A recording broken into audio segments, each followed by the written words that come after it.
Hey there, Derek here from Pacific Coast Auto in Japan, and we're looking at a Toyota Hiace, extra wide, extra long, extra tall. This is the largest footprint, largest interior capacity of a Hiace that you can get here in Japan.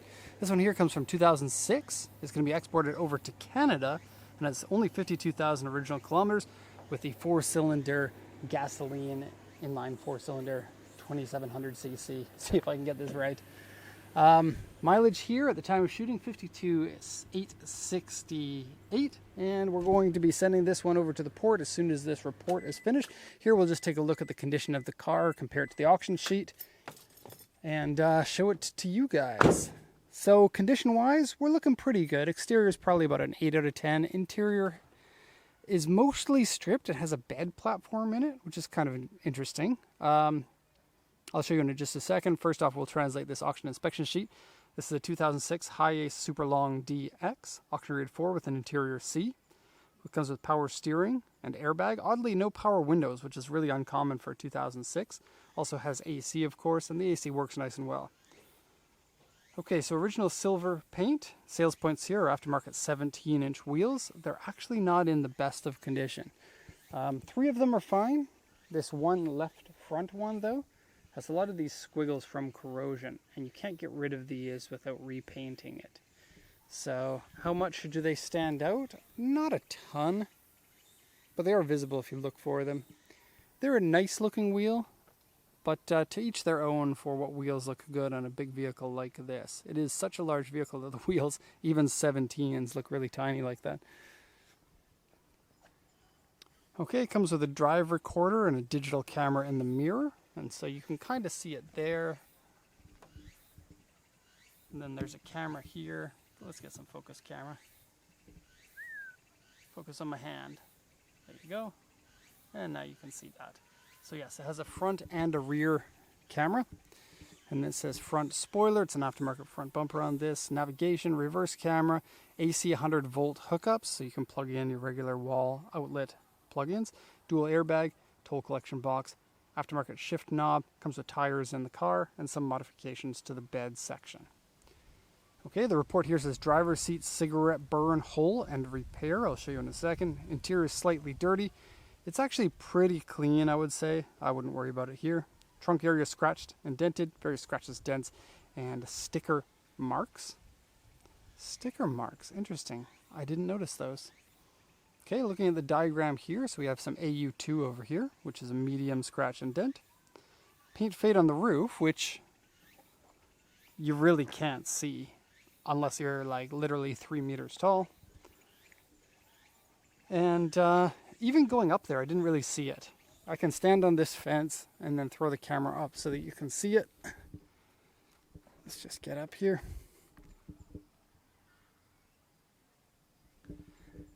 And I'm not sure. I couldn't see anything from my position. I'm not sure what the camera could see there.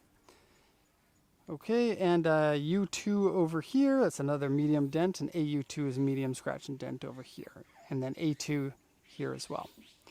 Okay, I'd say that this is fairly accurate to what I see in person. No surprises, no problems like rust or anything like that, which is going to be important for cars going over to Canada. This is, as I said, the wide version, which is, I believe, 30 centimeters wider than the regular version of the Hiace, and then long and high roof. So if you're looking to turn one of these into a camper, this is a great platform to start with. You still can't stand up completely in it, but I think you get about 5 feet, 5.5 maybe, from the bottom up to the top. I'll check it when I get to the interior. Here you can really see how wide that it is. And then these Hiaces are great because steering angle is really tight on them. It kind of has to be in order to maneuver the roads of Japan. Not like this area that I live in. This is kind of a newish area where roads are more like most other Western countries, but much of Japan has super, super tight roads. And a large vehicle like this needs to be able to turn very, very tightly. And so you can't even get it all in one frame here. Okay, I think this van looks quite modern compared to the last version of the Hiace, and is a really good looking van. I know a lot of places around the world use these vans in almost every country, but we really don't have them in North America. And so something like this on the streets of North America really has a presence that nothing else does. It kind of has a bit of a Sprinter van kind of look and feel to it, just on a little bit of a smaller scale there. Okay, so some details here. First off, aftermarket front bumper. I have to say it's quite nice looking. I know some people would prefer the stock one. I think this kind of adds to the aggressive front look of this, makes it look a little bit more menacing. That's a good thing. Headlights, a little bit faded on both left and right. Okay, and then a few areas of damage on the front bumper, all of it minor. So we got a little chip here that's been touched up with touch-up paint. And where's that other one? See how well my memory works. There it is. Okay. Has the extra mirrors here. So this one here gives you a good visibility from the driver's seat over there to show you what's right in front of your van, giving you really easy access to parking in tight locations if you need that. Okay, heading down here. For the most part, it's pretty good. I will point out this scratch here. Okay. We also have a minor scratch there. And they said AU2. I don't really see any dents, just that one scratch. And notoriously, the camera doesn't like focusing when there's a reflection, so bear with it there. Okay, you do have a little bit of a scratch and a dent here. I'd call that an AU1. And then the back bumper. This back corner has been damaged at one point. You can kind of see right here where there's a bit of a crease. Okay, the stepping platform over here has a lot of areas where the paint is a little bit damaged. And that seems to be mostly confined to this area here, like inside there. You also have some flex cracks here in the paint. And the way that you get this is when something hits the bumper and then the bumper flexes, but the paint can't flex completely, and you'll get a crack there. Same thing goes up here. Okay, officially you can carry 1,000 kilograms or 1 ton in this. Non-officially, I would say you're looking more like 2 tons. It's pretty normal. And that's just for registration, not the actual carry capacity. Just, you know, some people will register it for more and then pay more in taxes, but if you're not going to actually carry stuff, then you would keep it low. There's the AU2 there. You also have a shallow dent area here and a rear mirror here. Again, this is like the front mirror. You look in your rear view mirror, then you look back to this one, and then you look straight down to see how far things are away. And I'll tell you, that's really, really handy to have, especially when you're doing what we do and parking the cars really close to one another. Okay, heading down this side, so this area here has a number of dents with some minor dents in this area, so I'll just show you quickly.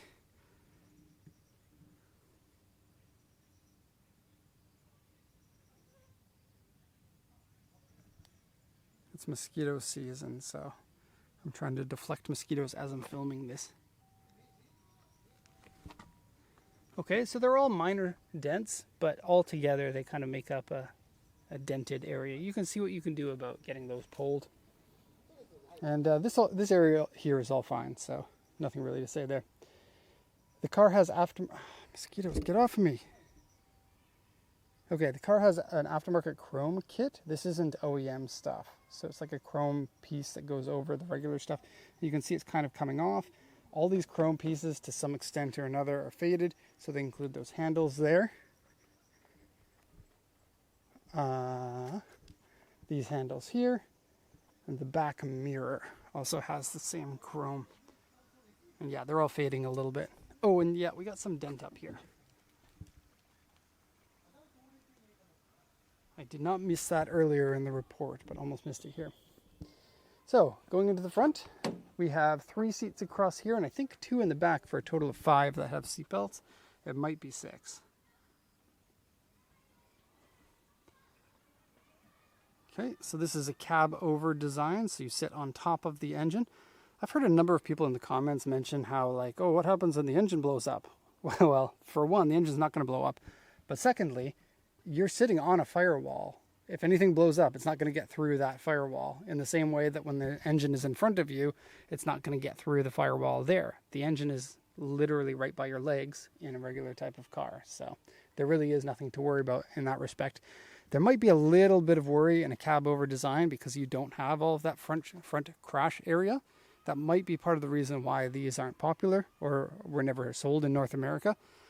I really don't know much about the crash safety of them. I will say that they are a large and heavy vehicle, and probably, and this is just going to be my opinion, so don't quote me on this, but probably better in a crash than many of those cube vans that are notoriously bad in a crash in North America.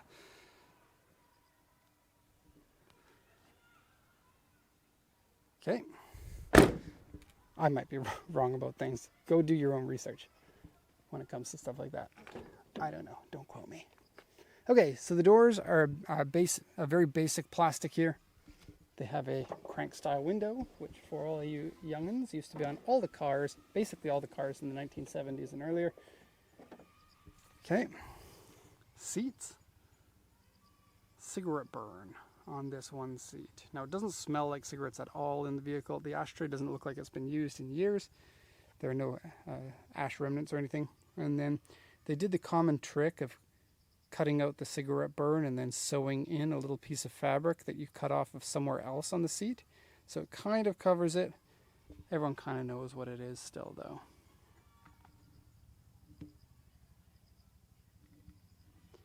Okay, now this one has rubber mats in it. There's no significant damage, but a little bit of wear on the rubber mat.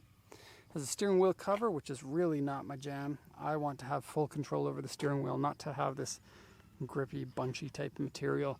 It is kind of common, especially with people who smoke here in Japan, which is nice that this one isn't like smoke damaged.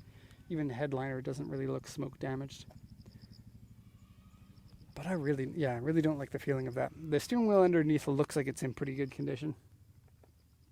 No tachometer. Do be careful. This is going to Canada, right? Do be careful doing like Coquihalla Highway.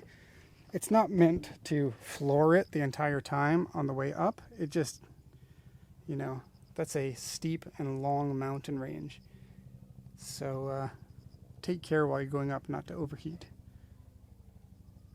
That's something you have to worry about more with the diesels than you do with the gasoline ones. But, heavy vehicle that's made for lower highway speeds than in Canada. Okay, your 100 watt is down there. You can plug in your Nintendo Switch if you want. You also have a storage compartment here with a toll collection box. And then large glove box. Okay, the high roof gives you lots of clearance for your head in here. You can drive around as a monster of a person and still not to be worried about the headroom. Let's go to the interior now, or the rear.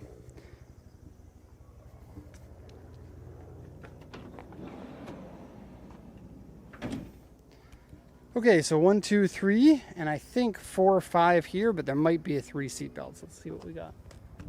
1, 2. Okay, so only 2 seats there. This seat is terrible. I've seen other Hiaces, they usually don't have such a terrible seat. I don't know what's going on with this, but it is one of the smallest, least comfortable seats that I have ever sat in. It is very low to the ground, giving you a knees around your ears feeling. See how high up my knees are. Most of the time the seat that goes in here is going to be like 2 or 3 inches higher, longer, taller, and more comfortable. This sags quite a bit. Now, of course, it is a van with like a bed platform in it. And so this could be absolutely modified into whatever you want. You can put any kind of seats that you want in here if you're handy enough. So there is that, but yeah, I'm going to point out the negatives when I see them. So the interior has this fake wood trim. It is bubbling right there. You can see. Otherwise, to me, it's just ugly. Okay, the bed platform is cool. And then there's storage underneath if you want it. Not the most comfy, but more comfy than sleeping on rocks when you're camping. Of course, do it yourself. You can put whatever type of bed or something you want in there. Let's see how high you can stand in here.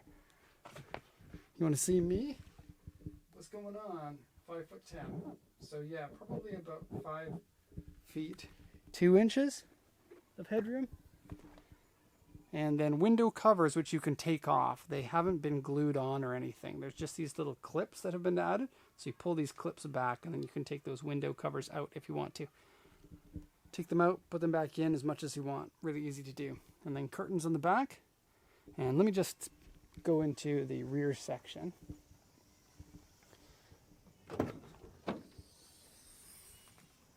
Okay, big space between the top and the bottom there. Makes it really easy to get in and out of. Here you can see what the platform's made out of. It's a full do-it-yourself kind of thing that he made himself, or she made herself.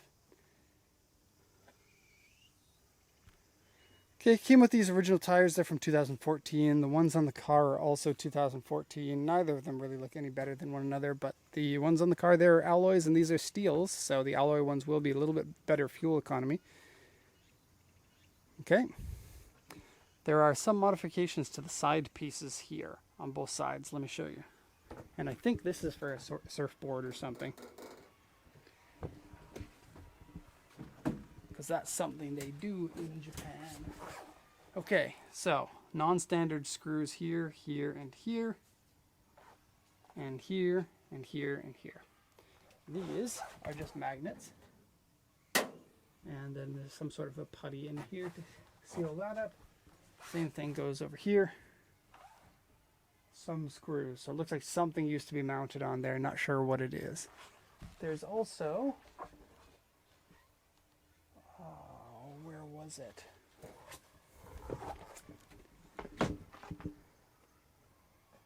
A little bit of a dent damage. I can't remember where that was. Not sure. Anyway, here's what the covers are. You just pull this down, you can pull the whole window piece out. Pretty easy. Okay, let's close that up and close the sliding door. Let me just have a peek in here. Oh, here's where that damage was. Some scuffs and a screw hole with some scratches around it there. And the same thing over here. And I got pictures of that as well. Okay, the pass-through is pretty easy if you want to get from the front to the back. And there's no curtain to go between front and rear. Okay, all done. Toyota Hiace wide, long, tall. Super Cube van.